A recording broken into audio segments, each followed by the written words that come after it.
9:16, nos es muy grato en este momento pues recibir a la economista Roxana Barrantes, directora general del Instituto de Estudios Peruanos.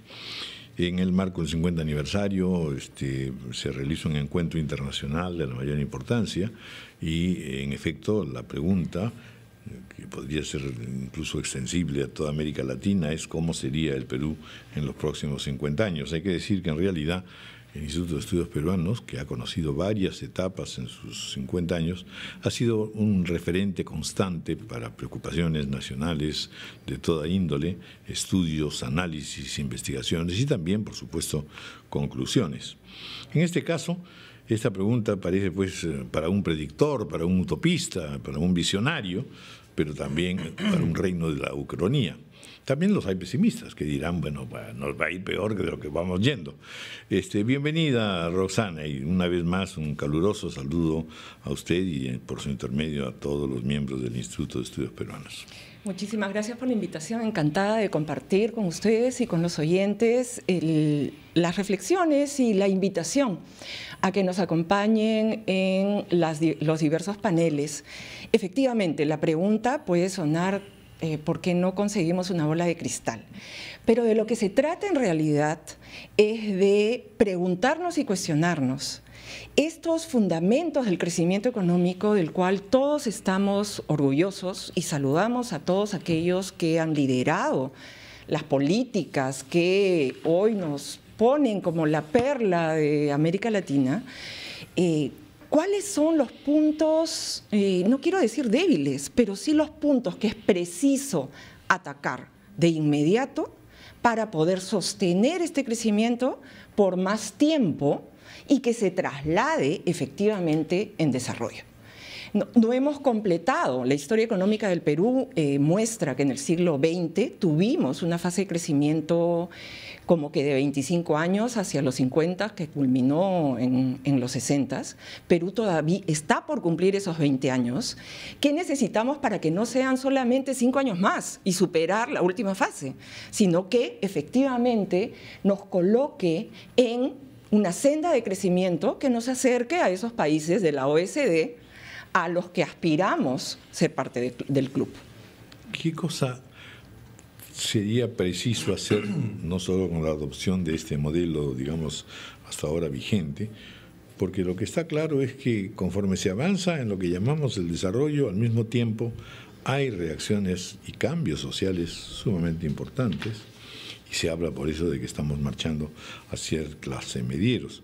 En realidad de lo que se trata es más complicado todavía, porque lo que se trata es que tenemos un país pues fragmentado, un país que no se logra entender a sí mismo en todas sus variantes y no se respeta a sí mismo en todas sus variantes. Entonces hay un problema social, hay un problema histórico muy profundo que tiene que ver con las actitudes ciudadanas, etcétera. A todo eso ha ayudado mucho el IEP precisamente, para que nosotros veamos con claridad quiénes somos, de dónde venimos, cómo tenemos que seguir a futuro, y eso es tan importante como el terreno económico, ¿o no? Por supuesto. El terreno económico es una base sobre la cual uno puede construir visión de desarrollo humano. No, efectivamente, si tú estás pensando que no te alcanza lo que comes, efectivamente, todo tu aparato de neuronas se dedica a que tu cuerpo pueda seguir funcionando. Entonces hay una base material que es importante asegurar. Y de hecho, dentro de la misma perspectiva de economía liberal, lo principal es que las personas seamos capaces de ayudarnos a nosotros mismos. Entonces tienes que partir de una base, no es nutrición, completar alimentación, y sobre la base de eso es que tú construyes y fundamentas avances en democratización, en libertades, en apertura, en la capacidad de generar acuerdos y consensos necesarios. Esta tarde vamos a tener la presentación de Alejandro Foxley. Alejandro Foxley es una figura que yo quiero destacar, una combinación que tiene también una investigadora del IEP, Carolina Trivelli. Esta capacidad de poder representar en el gobierno. Foxley ha sido canciller y ha sido ministro de Economía, y de hacer reflexión académica. Foxley está trabajando mucho sobre lo que se llama, yo he escuchado varios economistas diciendo, eso es un tema que no es un tema, tenemos que seguir creciendo. Y lo que nosotros estamos diciendo alrededor del concepto, trampa de ingreso medio. Nosotros hemos crecido muy rápido, pero estamos hoy enfrentando como una parada, no quiero decir en seco, no es en seco, hay componentes de crecimiento endógeno, pero sí hay limitaciones alrededor de mano de obra. Hace unas semanas ustedes discutían de la cantidad de extranjeros que tenemos en puestos gerenciales. Muy importante poder atraerlos, pero ¿dónde está la producción universitaria con más de 100 universidades que no nos puede poner esos profesionales competitivos a nivel latinoamericano? No, y los que sí son excelentes se van afuera, se van a trabajar. Exactamente. Gustavo Rodríguez, por si esa ha sido una analogía que a mí siempre me pareció interesante, que decía que el Perú parecía un adolescente, un jugador de fútbol de estos que acaban de entrar a las primeras ligas y que se gastan todo su sueldo, que es un montón, y porque empiezan a ganar un montón de plata, en salir a jorearse, en chupar, en comprarse un carrazo. Entonces sí, hay una aparente mejora, pero no hay una mejora real.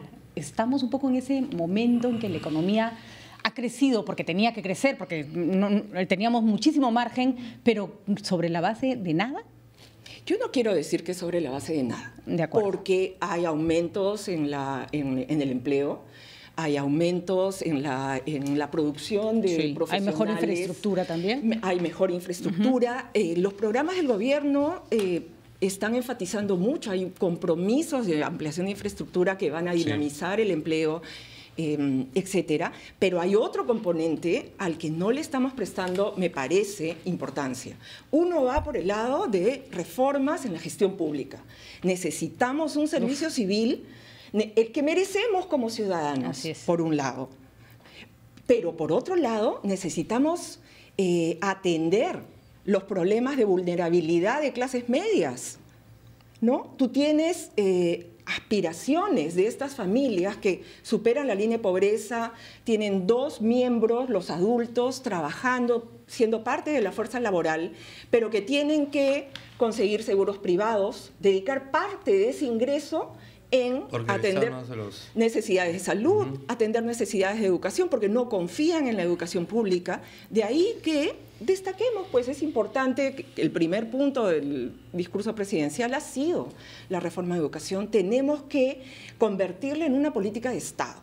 Y Foxley, en el documento que ha preparado para el año pasado, tiene una cita que a mí me pareció extraordinaria. Dice Foxley, se trata de un dilema institucional no menor.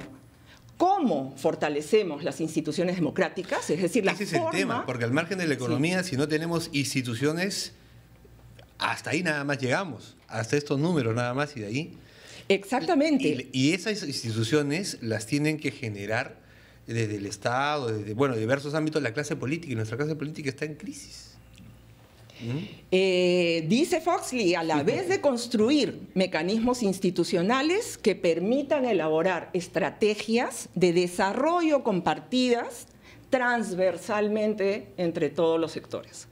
Entonces hay un rol para el acuerdo nacional. Que desgraciadamente siempre se ha quedado en un limbo medio lírico, desgraciadamente. Que responde, no como dice Ricardo, también a los temas de, como no tenemos un sistema de partidos fuerte, ¿con quién hacemos esas transacciones de largo plazo que nos permiten estas orientaciones de desarrollo y políticas de Estado y no políticas de gobierno?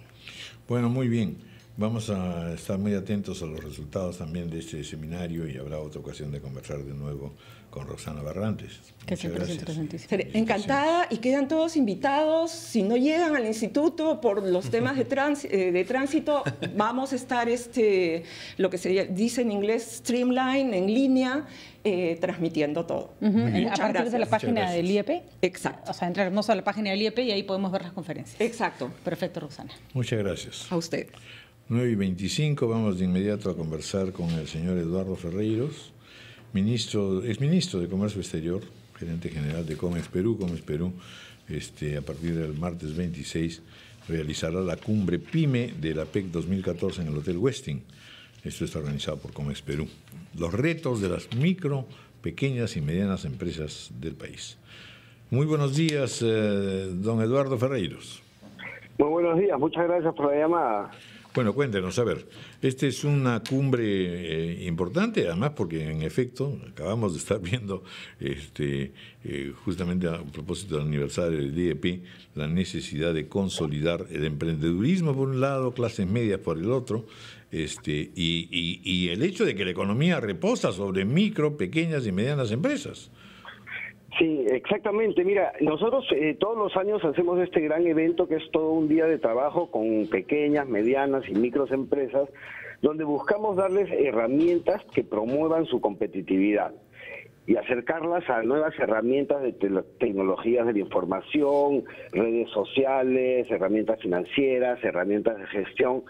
Porque como bien dices, tenemos acá en el Perú unas 5.200.000 pequeñas empresas que van de 1 a 50 trabajadores que no logran dar ese paso hacia el crecimiento. Muchas prefieren establecerse en la informalidad, 84% son informales, pero dan con más de 8 millones de puestos de trabajo. Entonces, ¿cómo podemos ayudarlas para crecer? Entonces tenemos este gran evento este martes 26 en el Hotel Westin, donde vamos a tener, vamos a comenzar con la exposición del ministro Piero Ghezzi, que nos va a explicar un poco el plan que viene trabajando el ministerio y cómo va a incluir a las pymes. Vamos a tener una conversación del presidente de la CONFIEP, Alfonso García Miró, con el presidente de la Sociedad Nacional de Industrias y dirigentes de pequeñas empresas para ver qué es lo que necesita una pyme para crecer. Pero tenemos que tener casos de éxito. Uno de los casos más buenos que podemos mostrar es el caso de, por ejemplo, de Gisela Valcárcel, que se convierte en una gran empresaria a partir de una carrera y un empeño y a base del esfuerzo. Y durante todo el día vamos a tener así experiencias que compartir, herramientas que ofrecer y explicarles cómo pueden dar ese paso, ¿no? Y aprovechando la conversación, señor Ferreiros, con esta frenazo o desaceleración de la economía, ¿cómo va la balanza de exportaciones? ¿Cómo ven ustedes el escenario futuro a escasos meses, no a largo plazo? Sí, mira, yo creo que el tema de los precios de los minerales que ha hecho que se caigan las exportaciones de enero a junio han caído en un 10% el total de exportaciones, pero quisiera ser positivo y resaltar el desempeño de las exportaciones no tradicionales que han mostrado, a pesar de la desaceleración, un aumento casi del 8%, ¿no? Y tenemos ahí sectores estrellas como el sector agropecuario que ha crecido en más de 30%. Crecer más de 30% es una cifra importantísima, ¿no? Entonces yo creo que lo que podemos controlar a través de políticas públicas, a través de promoción de exportaciones, que son los productos con valor agregado, van a ir mejorando cada vez más su desempeño, ¿no? Como el sector agropecuario, el textil. El sector minero yo creo que se va a estabilizar ya en el tema de precios y sí, lo que hay que comenzar es a procurar a tener cada vez más proyectos que nos ofrezcan más productos primarios, minerales para exportar, ¿no? ¿Usted diría que, a propósito de la discusión que se ha planteado en el día de ayer en el Congreso respecto a la conducción económica, que el país, el actual gobierno, el propio ministro de Economía, han hecho lo suficiente para lograr una mayor velocidad y un mayor desarrollo de la micro, pequeña y mediana empresa? ¿O hay allí una no dificultad de parte del gobierno de iniciar programas, sino fundamentalmente de la propia sociedad en su conjunto? Sí, mira, siempre se va a poder hacer más. Nosotros creemos que hay dos componentes importantes que el gobierno debe de manejar. Uno de ellos es la reforma laboral que estamos esperando y esperábamos que en el discurso presidencial del 28 de julio o que el día de ayer se anuncien medidas importantes para flexibilizar el régimen y que las empresas puedan sí cumplir con un régimen laboral que actualmente es muy costoso y que no incentiva a las pequeñas empresas a incorporar a sus planillas a sus trabajadores, ¿no? Eso se tiene que trabajar. El tema tributario es muy complicado, no es muy predecible y también es otra barrera de entrada hacia la formalidad.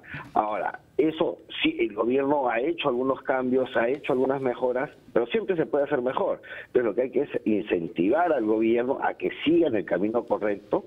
Creo que el ministro Piero Ghezzi, a través del plan que está presentando en el Ministerio de Producción y que ha logrado posicionarse en los distintos ministerios, esperemos que tenga el éxito y tome estos puntos claves, ¿no? Sobre todo el componente que tiene que ver con la permisología, la tramitología y las trabas que ya, bueno, no solamente a los empresarios, sino a todos los peruanos nos ponen todos los días para realizar algún trámite o obtener una certificación o obtener una licencia, ¿no?